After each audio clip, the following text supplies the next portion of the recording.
ক্ষমতার মস্তদে দেখতে চাই না।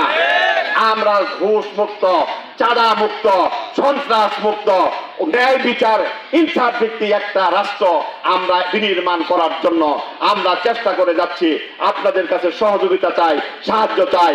এই কাজ করতে যে আপনারা যদি কোনো বিপদগ্রস্ত হন, আপনাদের পাশে আমরা রয়েছি। আমাদের জীবনের শেষ রক্তবন্ধু দিয়ে আপনাদের পাশে থাকবো ইনশাআল্লাহ। এই কথা বলে আপনাদের আবারও সাহায্য সহযোগিতা চেয়ে আপনাদেরকে ধন্যবাদ জানিয়ে আমি আমার বক্তব্য এখানেই শেষ করছি। ওয়া আখিরু দাওয়ানা আনিল হামদুলিল্লাহি রাব্বিল আলামিন। আসসালামু আলাইকুম ওয়া রাহমাতুল্লাহি ওয়া বারাকাতুহু। আলহামদুলিল্লাহ। সম্মানিত উপস্থিতি, আপনারা উঠবেন না, আপনাদেরকে তদারকের ব্যবস্থা আছে। যে যেখানে আছেন আলহামদুলিল্লাহ বসে থাকেন। আমরা আজকের একেবারে